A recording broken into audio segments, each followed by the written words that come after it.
Welcome in the latest episode of that SEC podcast. I'm your host, Michael Bratton. I go by SEC Michael on Twitter. And man, do we got a show lined up for you guys. We got all kinds of news and notes across the SEC. And this one, just warning you, hope you guys are in the mood for some coordinator talk, because we got a deep dive on SEC offensive and defensive play callers and the job they did this past season, officially graded from our buddy Adam McClintock, the CFB professor. Some really fascinating stuff. We also got grades for a lot of the coordinators that were recently hired. So going to do a deep dive on all of that. Some really unique stuff. You're not going to hear this anywhere else. But before we get into that, like I said, news and notes around the SEC. And, hey, Georgia's the king for a reason, right? So we got to start right there in Athens. Just real quick. A couple big-time players. No surprises here. But since we last recorded, I think this has all been officially announced. Jalen Carter, the outstanding defensive lineman, has declared for the NFL draft. May be the top overall pick now that the Chicago Bears got the first overall pick. And they got a quarterback already. Kaylee Ringo has declared their outstanding corner, and tight end Darnell Washington. All three of those players have declared for the NFL draft, and that should give Kirby all the ammunition he needs to tell his team they're going to go 7-5, 8-4, even though they're going to be preseason number one next season. Georgia Bulldogs, again, losing Jalen Carter, Kaylee Ringo, and Darnell Washington to the NFL draft. Again, all those were expected, but now made official. Give a little hope to the rest of the SEC East heading into next season, because they'll need it with Georgia quickly developing it into a dynasty under old Kirby. But speaking of hope, in the SEC, South Carolina, you got the ultimate dose of hope this week. Stephen and I were joking as we were recording. Spencer Rattler had not yet made his decision. Well, he's made it now. He's back for another season in Columbia. I thought this was the right move for him.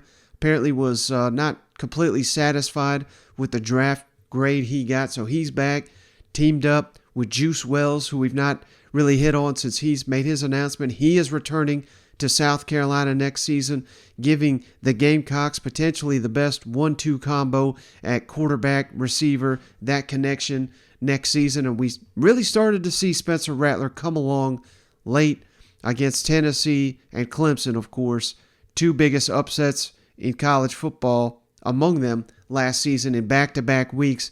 And a lot of that had to do with Spencer Rattler and Juice Wells and that connection. Now, under Dow Loggins, new offensive coordinator, comes from an NFL background, will be able to give Spencer Rattler hopefully some better coaching and development. Although, hey, I know it's popular to bash Marcus Satterfield. Wait till you see the grades we got for the offensive and defensive coordinators in the SEC. Maybe some apologies due to Marcus Satterfield. We'll get to there in just a second. But back to South Carolina. This gives you hope. Already getting buzz as a preseason top 25 team. I would put Carolina firmly in the top 20 now that we know Spencer Rattler and Juice Wells are back. A lot of momentum. If you thought last offseason was the offseason of hype for them Gamecocks, you ain't seen nothing yet, because they're going to keep getting hyped. More and more people, as they look at the schedule, see what South Carolina did in those final two regular season games. And I'm just telling you, there's going to be dark horse South Carolina to be the main competition to Georgia to win the East. People are going to say it. I'm not saying it, at least not yet. But that's going to be out there now that Spencer Rattler and Juice Wells coming back year 3 under Shane Beamer. We keep getting better and better and better. Now, that's on the bright side. I want to start with the good news. The bad news? Let's kick it on down to Gainesville, where, man, the circus continues. It's not really even Billy Napier's fault. But, part of the reason I didn't even record yesterday, because I wanted to see how this played out. We still don't have an answer exactly on how this has played out. But if you don't know what I'm talking about, 5-star quarterback signee Jaden Rashada has not arrived to campus. And it's bad. There's been conflicting reports all about this. But here, basically the deadline, as I understand it, is Friday for Rashada to show up. All the rest of Florida signees have showed up. There was a delay, of course, during the first day of the early signing period when those names were coming in. Rashada was the last one to come in. Billy Napier even delayed his National Signing Day, early signing day, whatever you want to call it. He delayed his press conference, waiting for Rashada to sign on the dotted line. They're not allowed to talk about these prospects until they're officially signed. So he did sign, but he's not yet arrived. And depending on who you believe, some people saying Rashada wants out of his national letter of intent. His father has come out and said that's not true, but his father has also not clarified why his son is not on campus and what is the delay. It's not a delay with academics. That was a popular rumor when this all started. That's not the case. Here's how I hear it. And again, this is not on Florida. It's not on Billy Napier. But promises were made, financial promises. The Orlando Sentinel is reporting $13 million promised to Jaden Rashada. And you may be sitting here saying, what the hell, $13 million for a high school quarterback? And I'm not saying that number's accurate because I honestly don't know. But it's not quite, when you hear those numbers, it's staggering. I get it. But it's not like they're just dropping off $13 million to him. How that would work out, that's probably over a 4 to 5 year period. And if it's 4 years, it'd be something a little over $200,000 a month payment he'd get. Again, I'm not confirming that because I've not heard that till the Orlando Sentinel reported it. But apparently, the financial commitments that were promised are not being delivered. And that is the issue here with Jaden Rashada. And again, why I say it's not Billy Napier, it's not Florida that's at issue. For those that don't know, I think you assume Texas A&M, Tennessee, Miami, Nebraska, Auburn, on and on and on. You assume these schools are paying it, but that's not the way it works. Florida cannot write any prospect a check. They just can't. It has to come from the collective, and the collectives are not part of the school. So a collective can make you all the promises in the world and then fail to have the money to pay you. And that's essentially is what is happening here as I understand it. And they cannot afford to pay what they promised. And I think that's why there's a hiccup. And they're trying to get this worked out. And again, they can talk to Florida. They can talk to Billy Napier all they want. But their hands are tied behind their back because they've got nothing to do with the payments or the NIL. They can't communicate with the NIL and say, hey, this is a guy we're after. This is another guy we're after. This guy should be your highest priority in NIL, so to speak. So you can do that, but you cannot get Billy Napier on the phone and say, hey, they didn't make the $200,000 payment, and I'm just making that figure up, but they missed the payment this month. What's the deal? Billy Napier can't do anything for you. It's the collective that you had to deal with, and throwing another wrench into this, schools doesn't have to be one collective. You can have unlimited collectives, different collectives for different things, for different athletes, for different schools, or the same school. So this is a damn mess, and it's awful for Florida if he doesn't show up. Their quarterback room is already, I don't want to say in shambles, but they got Jack Miller, who's played in the bowl games, kind of saw what he was, although it may not be fair to just call him out for that one performance. You got Graham Mertz, that got worse as his career lingered on at Wisconsin. I've talked to people that said if he's their quarterback, they're in real trouble. So that's where things are at right now in Gainesville. As of this recording, Jaden Rashada, no plans to show up at Florida, back on the open market, I assume, by this weekend. And Hell, the dad's come out and said, hey, we'll give it till Friday, and if Friday things don't change, we're going to change our stance. So, I mean, it kind of feels like Florida's being held hostage here. Again, they can't do anything. It's the collectives and all the NIL. But, man, I hate to be dramatic, but the NIL could cost Billy Napier his job. I mean, it could be that serious. And I'm not saying today or tomorrow, but what happens if they don't have a quarterback next season and they win 6 games again or 5 games? Fans are not going to give a damn that the collective didn't follow through. There's not going to be excuses. There's no excuses in the SEC. You get it done or you don't. So it's pretty wild. And think about future recruits. If Jaden Rashada was promised things and they don't deliver, now Florida's out here on the recruiting trail. They say, talk to our collective. They'll get you settled. It's not an inducement. You're not allowed to induce. I'm not saying anyone's inducing, but they work out deals with these collectives. And now they're going to say, well, what the hell? This guy was promised all this. I talked to Jaden Rashada. He said he didn't pay. So can I trust you when I can turn around in Florida State, Miami, Tennessee, Georgia, Alabama? Their collectives are paying. They're not bouncing checks at those other schools, at least not that I'm aware of. But silver lining here. It's not all doom and gloom. Because LSU quarterback Walker Howard has entered the transfer portal. And you're saying, well, what the hell's that got to do with Florida? Well, Walker Howard, Louisiana native, number 5 quarterback prospect in the country a year ago, true freshman at LSU, got recruited by one Billy Napier when Napier was at Louisiana.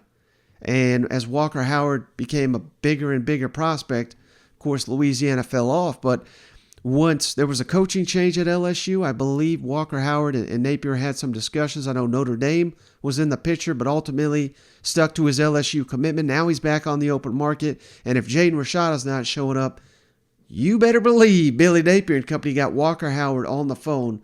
Again, the number 5 quarterback prospect in the country this time last year. He's been in an SEC weight program. He's been studying an SEC playbook. Not a bad contingency or fallback plan, whatever the hell you want to call it.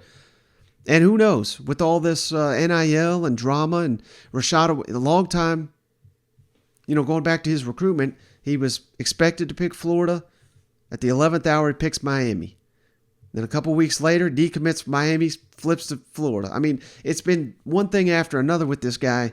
And I'm not calling him out because, hell, I don't know the full backstory. He may be the next, Justin Fields, Trevor Lawrence. But if he's all this trouble and we got a touted prospect, borderline 5-star quarterback that can come to your campus tomorrow, let's see where Walker Howard goes. Apparently TCU actively involved in his recruitment as well. So, hell, they just lost their offensive coordinator to Clemson. So, just something to keep an eye out on there. Real quick on Missouri, wanted to make this note as well. Man, they keep having defender after defender after defender announce they're coming back. Tyron Hopper, their best linebacker, he's the latest. Coming back to Missouri for another season, including the entire secondary featuring many NFL prospects are back. On the bad news, though, Trajan Jeffcoat, defensive lineman who had previously announced, hey, I'm coming back, one final run at Missouri, entered the transfer portal. And apparently he's headed to South Carolina to make up for the loss of Jordan Burch. So that would be a blow. It's not official, but Trajan Jeffcoat in the portal, all SEC selection in the 2020 season. It's not quite lived up to that the 2 next seasons, but the way Missouri's defense has been progressing, that's a piece you'd want back. They're going to need help on the defensive line with some of their players going off to the NFL. But good news is Tyron Hopper, your best linebacker, who many suspected was off to the NFL, he's back for another season in Columbia. And since we last recorded, Kentucky has made it official. They've rehired Liam Coen, offensive coordinator, to fix what was just a dreadful offense. Steven and I, on the last episode, go back and check it out if you missed it, we graded Kentucky's offense as an F because it was that bad, and that was supposedly with the first-round pick at quarterback. arguably the best running back in school history.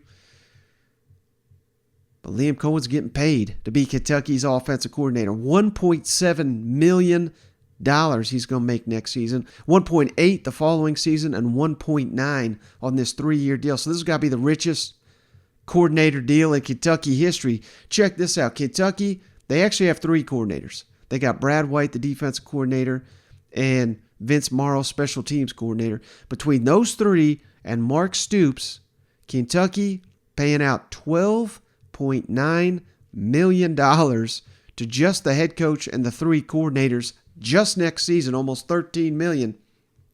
If that doesn't tell you things have changed in the SEC and the level of commitment it takes to win, I don't know what will. But no pressure, Liam Coen and company. You got to fix this thing right away because no one's slowing down in the SEC.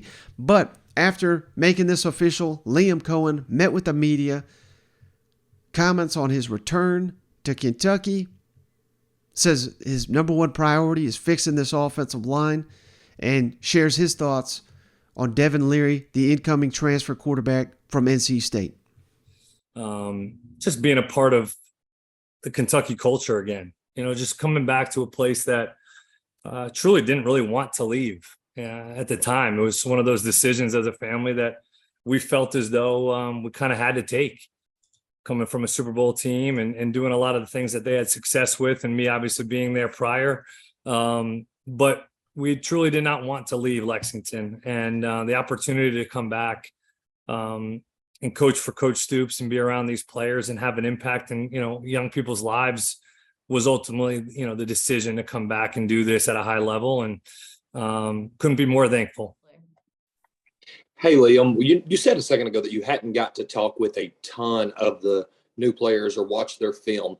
If you have got to look on Devin Leary's film, you got a lot out of Will Levis transferring in. What do you think that in your offense and in this flow of offense at Kentucky that you can bring out of Leary's skill set? And a second part of that, how do you feel like 2 guys you recruited, Berrien and Dane, will help with those things?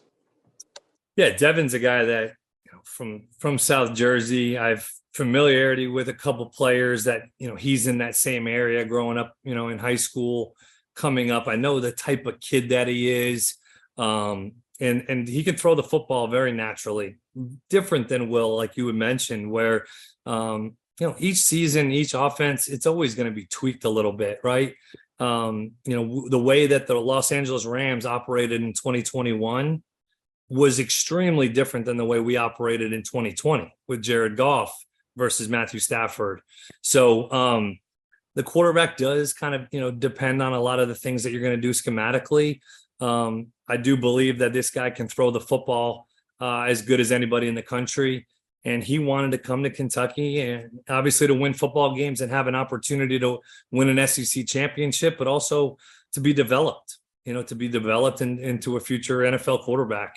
And he knows that he needs to jump under center a little bit and do some of the things that he hasn't done in his career yet up to this point, in order to have some more comfort going into play at the highest level of football. So I think we're all on the same page in terms of that dialogue, what we're trying to get accomplished in terms of his development and how that can relate to the other players on the offensive side of the ball. But a lot of this is going to be about Devin and what he's comfortable with. It's his last year of football.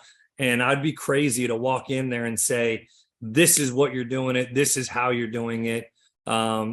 When maybe he's completely uncomfortable doing some of those things. So I do believe it's going to be a collaboration, some of the things that he was successful with in his past, but also some of the things that we know we need to do in order to operate in the SEC. And then, the receivers, some of the young talent. I think about Ramon Jefferson. I recruited him coming out of Maine, coming out of high school. So there are some familiarity with some of these guys that have been able to be in contact with and have a prior relationship with, which helps.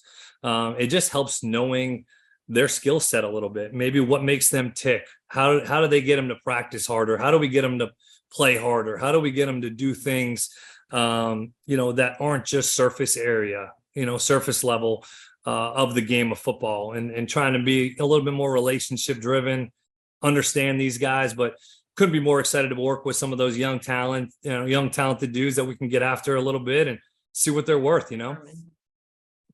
Hey, Liam. So when you weren't here this past year, obviously the offensive line had their struggles. From what you've seen so far, just how important is it to get that unit back on track? And when you were here, what were your impressions of guys like Jagger, who played a lot this past year, and getting Kenneth back?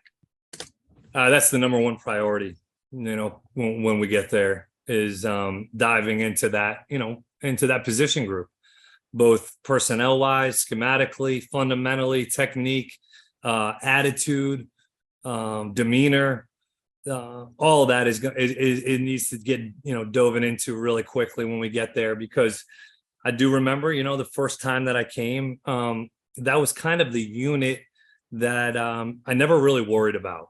I never really worried about if they were going to come to play. I never worried about 3rd and 1 not getting a first down. It was never something that crossed my mind when I got there. And we had experience now. It was different. We had 3 players on that, offensive line that went on to play in the National Football League. So one's obviously starting. So, those things are different. There's a different, set of experience, different personalities in that room. But I do, Jagger was starting to come on. I remember at the time we were excited about his development. Horsey, with the flexibility that he's been able to show, playing multiple different positions and having a ton of game experience. So, but it's a room, it's a unit that we need to address quickly when we get there, because, really the offensive line, if you think about it, that's a third of your, more than a third of your, your unit on a play-to-play basis. And if those 5 aren't on the same page, don't have the right mentality, or aren't, doing what they're supposed to do, it's really hard to have success as an offense, no matter who's around them. So that is, it's an exciting challenge, but it's definitely a challenge that we need to get after.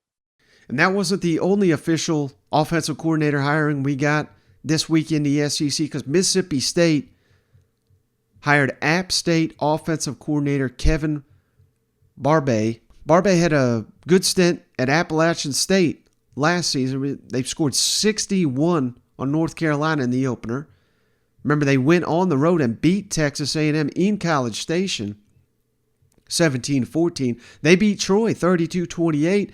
And you may say, well, what the hell? Who cares about that? Troy went 12-2 last season. So this is a guy that, we'll get to his ranking here, top 30 offensive play caller according to these metrics I'm about to cite. And our buddy Dave Bartu, I'm reaching out to him. He's going to be out on the show next week.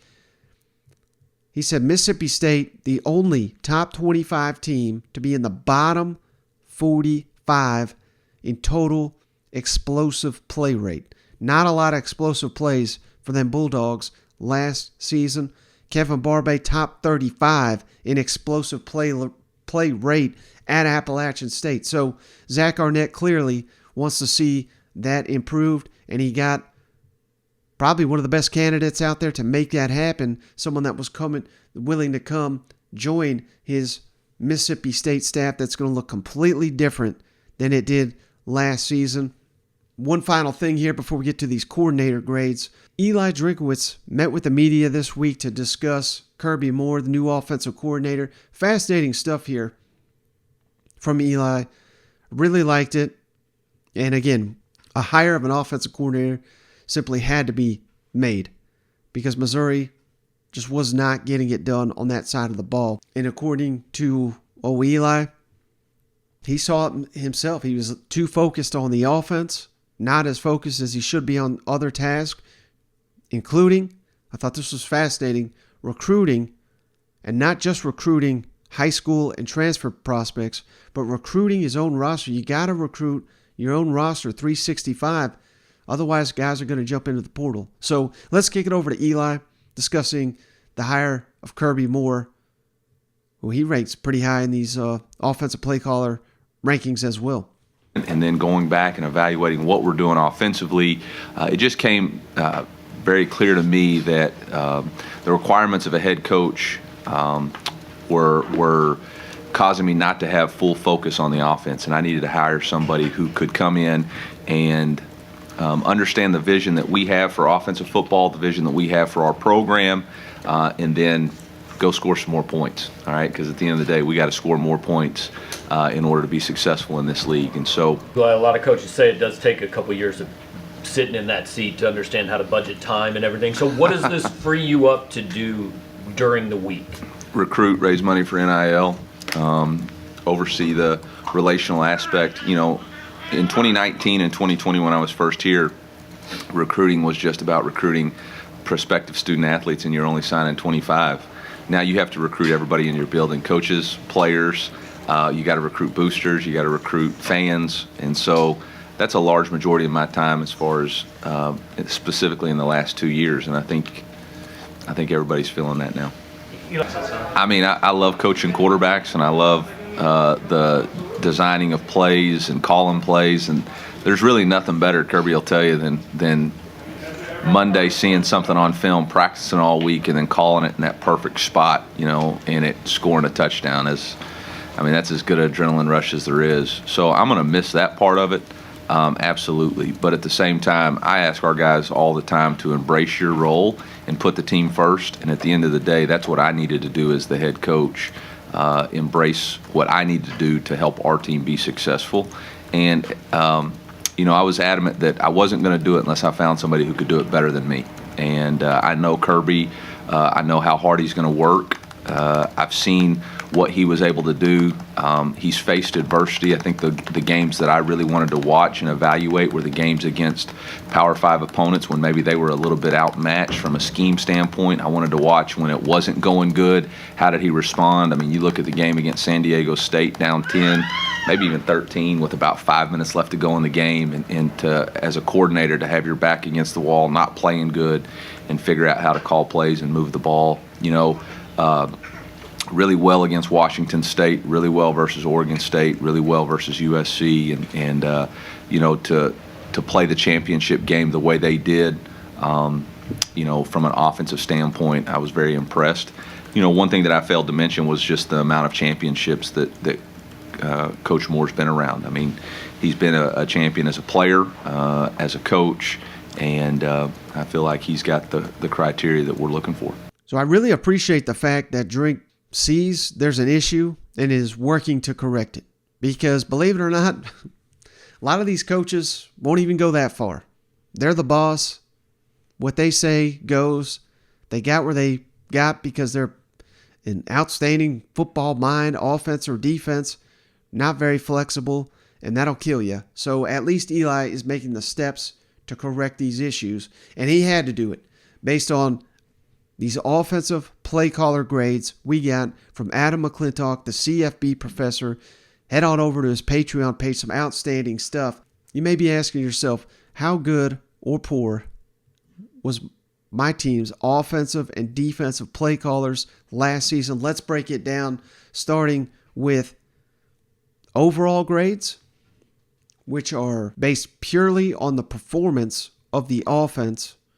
Depending on how well your offense does, that's how good your play caller grade is.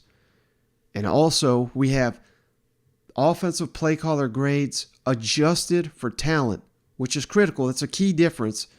Adjusting for talent, which ranks a play caller's performance based on what is expected versus the talent he has versus the talent he's facing on an opposing defense, if that makes sense. And this should be no surprise why this guy's going to be getting a pay bump pretty soon.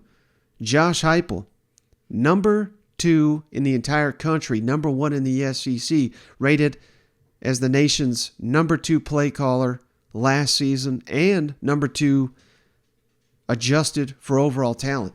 I mean, it's no surprise. You just look at Tennessee shattering offensive record books every season under Josh Heupel, and they just had an even better season, of course.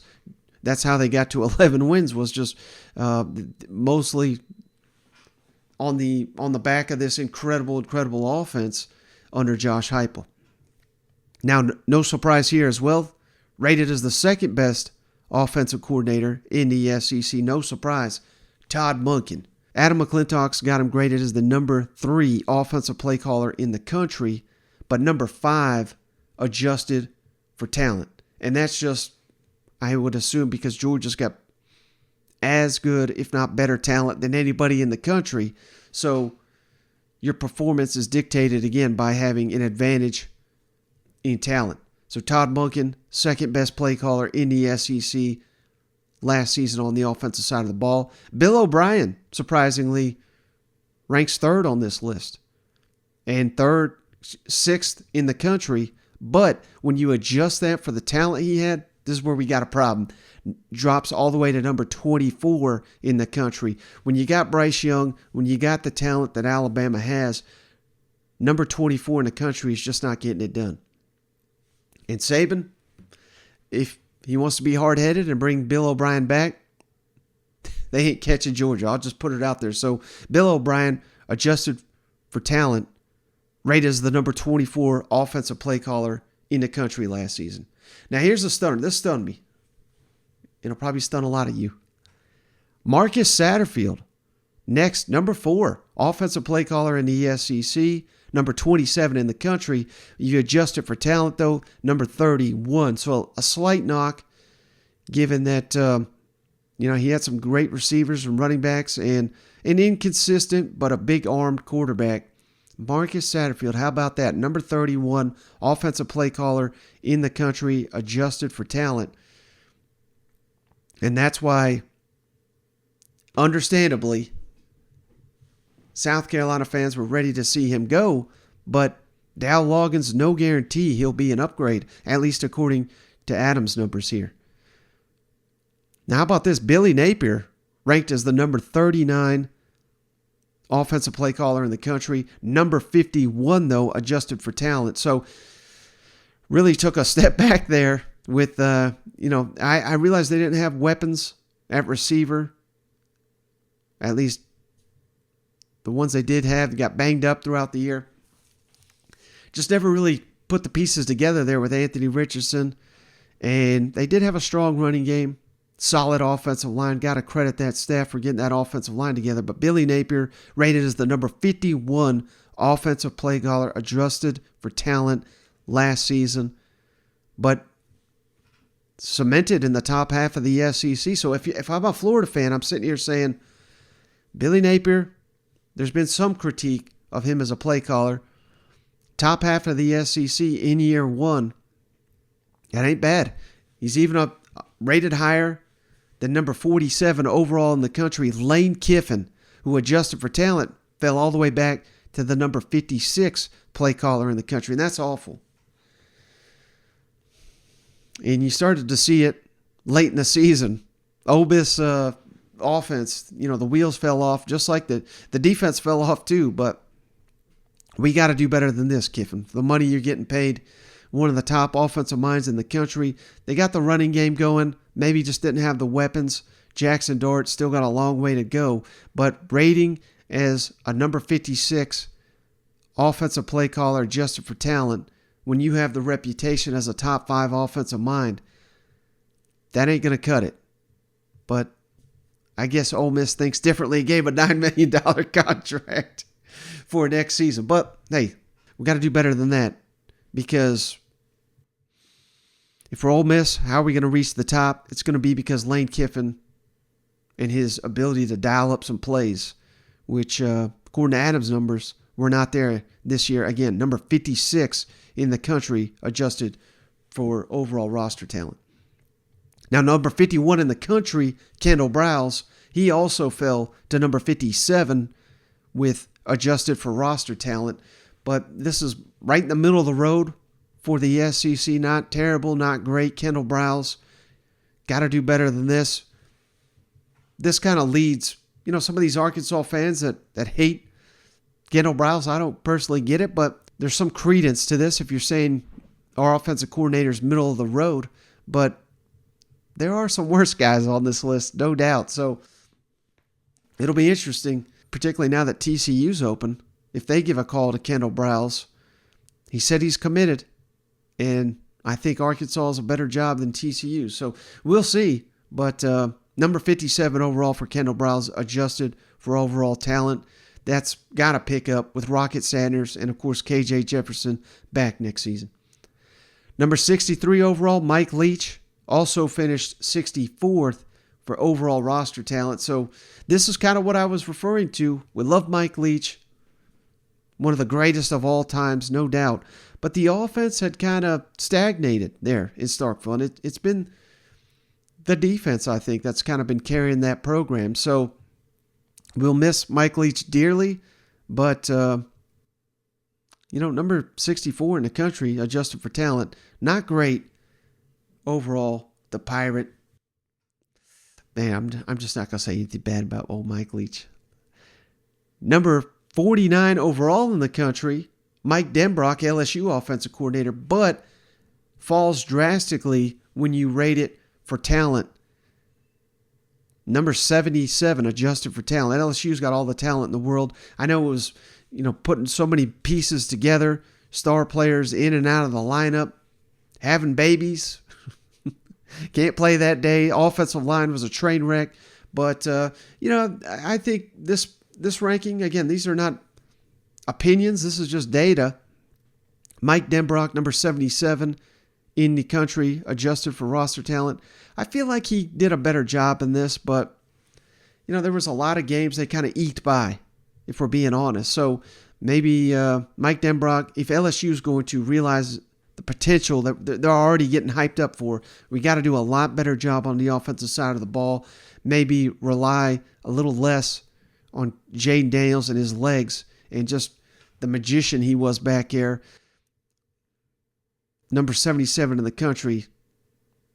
Not a great debut for LSU's offensive coordinator, according to these numbers. Now, number 78 in the country, Eli Drinkwitz, and adjusted for overall talent, 89th. So this goes back to say Kirby Moore, he's going to earn his paycheck down here in Missouri. Just you can't have you're supposed to be an offensive mind, and you nearly got the number 90 offensive play caller in the country. That ain't going to cut it. And again, credit Drink for realizing there was an issue and working to correct it because they desperately needed it there. Now, I won't spend a lot of time on this guy because we're over and done with him, but Auburn's offensive coordinator, Eric Casal, no surprise, number 95 in the country, adjusted for overall talent. That's just god-awful. Joey Lynch, the Vanderbilt offensive coordinator, number 96. I mean, Auburn and Vanderbilt should never be neck and neck here, adjusted for when we're talking play callers, but that's what it was, and that's why the Auburn guy's out of a job. Another guy, speaking of out of a job, Rick Scangarello, number 88 overall offensive play caller in the country, adjusted for talent, knock him back 10 more spots, number 98 rated play caller, adjusted for talent. Credit Mark Stoops for realizing we had an issue and pulling the cord and getting one of the best in the SEC to return, because it may have not been long before fans were calling for Mark Stoops' head if he brought Rick Scangarello back for another one. And hey, if you notice, there's one guy we haven't listed yet, and that's for a reason. He's number 93 in the country, number 109 adjusted for roster talent. And that's my man, Jimbo Fisher. Just so awful. So awful. But credit him. Again, we'll credit these other guys. We'll credit Jimbo. Bringing in Bobby Petrino to fix this offense. I like to see that. But number 109 in the country. I don't know why they put up with it down there in College Station, other than that damn contract that they've anchored themselves to with old Jimbo. Now, the new hires, great news for Auburn. Number 13, offensive play caller, adjusted for talent, Philip Montgomery at Tulsa. Based on these numbers, Auburn has aced it. I mean, he would rate number 3, in the entire SEC. Of course, he didn't do it in the SEC, so he's got something to prove, but that's a hell of a hire to go along with Hugh Freeze, who rated number 35 on this list. So if you got the number 13 and the number 35 offensive play callers adjusted for talent in the country, combine those, you should have one hell of an offense next season on the Plains if they can get the most out of those players. Never a guarantee. But, man, they're killing it in the transfer portal. So Auburn should be an immediate turnaround on the offensive side of the ball this offseason on the Plains. Now, we were talking about the new Mississippi State offensive coordinator, Kevin Barbay, number 27 in the country, adjusted for roster talent. That's outstanding for Mississippi State's new play caller. Missouri's new play caller, Kirby Moore, he rated number 32. So again, not the best of the best, but far from the worst. So if I'm Missouri, I'm Mississippi State, and particularly if I'm Auburn, I'm ecstatic about where things are trending on the offensive side of the ball heading into next season. Now, defensive play caller ratings, these are pretty interesting. Didn't have a lot of good defense in the SEC according to these numbers, but leading the way, and I don't really know how they did this one, because is it Kirby? Is it Will Muschamp? Is it Glenn Schumann? They've got it listed as Will Muschamp, as the number 4 defensive play caller in the country last season. Number 8 adjusted for talent. Again, when you got all the talent in the world, you're probably going to get knocked a little bit for the adjusted for roster talent. But according to these metrics, Will Muschamp, number 1 defensive play caller in the SEC last season. The way that defense played, not surprised that Georgia's leading the way. Now, this is pretty fascinating. Pete Golding rated number 2, number 12 in the country. But adjust for that roster talent, drops all the way down to 31. And that's my critique of Pete Golding. All the talent in the world, can't even rate as a top 30 play caller. I think that's why you got to go, brother. So we'll see if Alabama makes a move. There's all kinds of rumors that Pete Golding is headed to Ole Miss. And, hey, a top 31 play caller ain't going to cut it at Alabama, but that would be a major, major, major upgrade for Ole Miss. We'll get to their coordinators in just a second. How about this? This guy's one of the most underrated coordinators in the country. Brad White, rated as the number 27 overall defensive play caller. Dropped him a little bit here, number 40, adjusted for talent.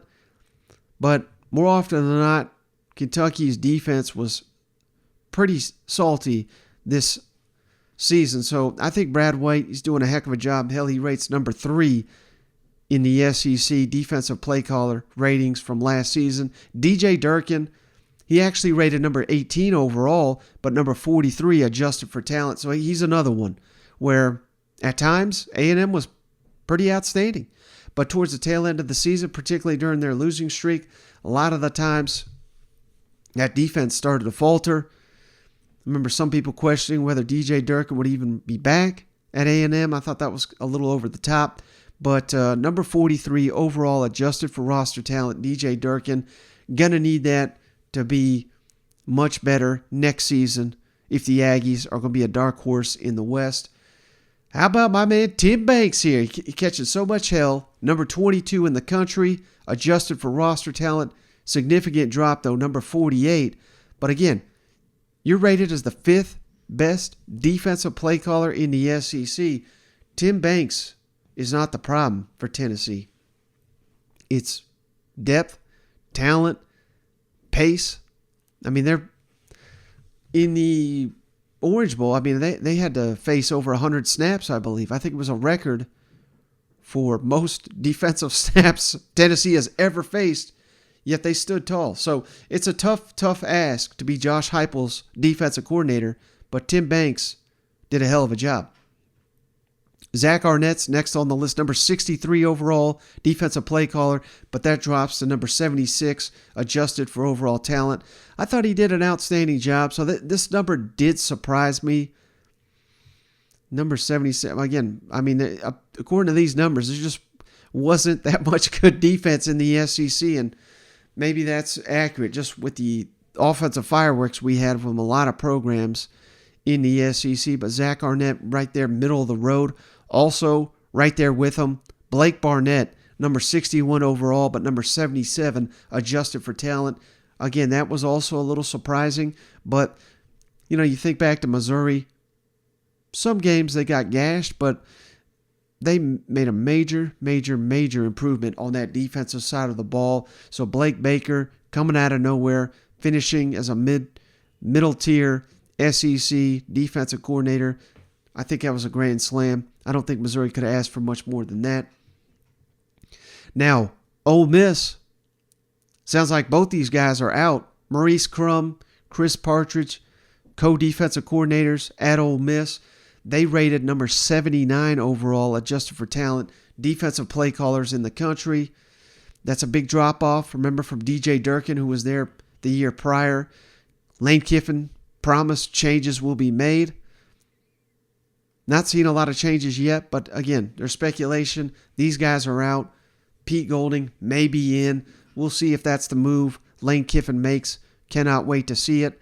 Clayton White finished number 84 as a defensive play caller. So he's one, he's escaped a lot of criticism. But according to these metrics, that ain't good. His roster, I think, was lacking certainly depth. Had some good players, but not to the talent of a lot of these other SEC teams. So maybe we give Clayton White a little bit of a pass here. But again, number 84 defensive play caller, adjusted for roster talent in the country, was South Carolina's defensive play caller. And this one stunned me because I thought he did a hell of a job. Matt House, rated number 46 overall defensive play caller, but adjusted for talent, number 92. I don't remember LSU's defense being that bad this season, but I guess against some top-tier teams. I mean, Tennessee smoked them. Georgia certainly did. Texas A&M basically did whatever they wanted to them. So maybe I'm talking myself into Matt House. You need to get your ass doing a better job. But I think that this is one that could be one of the most improved defenses in the country next season, particularly how they're doing all these pieces they're adding via the transfer portal. Barry Odom, no surprise. All the rest of these defenses rated in the 100s. Arkansas, 103rd in the country. Barry Odom rated as the 103rd defensive play caller, adjusted for talent. That's awful. So, I don't know. Was he checked out? He's checked into UNLV now. So, according to these numbers, at least they've upgraded in that aspect. We'll get to that in just a second. Jeff Schmedding, again, not going to spend a lot of time on him. Fired at Auburn. He was number 106. No surprise. Now, this is not going to be a surprise, but at least to the fan base, Patrick Toney, who was certainly not a fan favorite exiting the season for the Florida Gators, ranked as the 113th defensive play caller, adjusted for talent. That is just god-awful, and rated 13th in the SEC. A little surprised Billy Napier didn't make a move here. I mean, this is big-time college football. This is his guy, though. He's been with him for a number of years.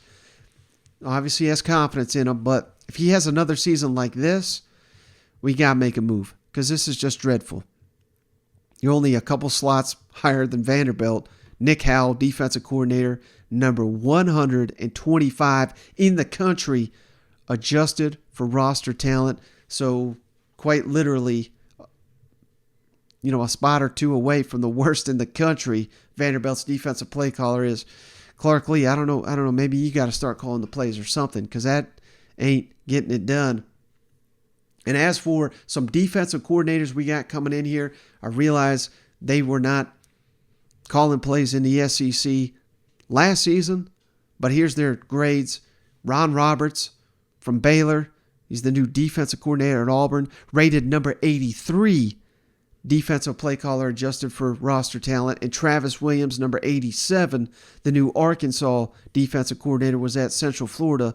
So, obviously not elite numbers here, but based on what these programs had last season, would be an upgrade compared to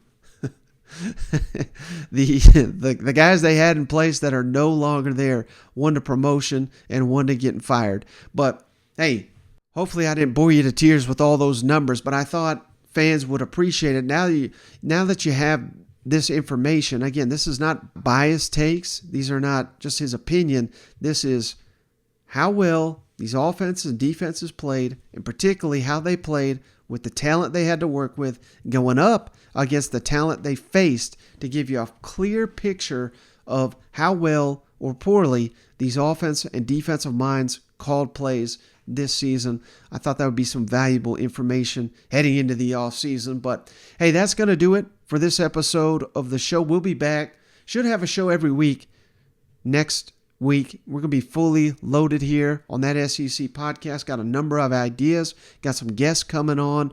I've got a really fun show lined up on Monday. We're going to be staying with the content. And next week also, the transfer portal closes. So the window there, we're going to recap winners and losers of all that. So stay tuned. So be on the lookout for all that and a lot more this offseason. I appreciate each and every one of you for hanging out. We'll catch you on the next one.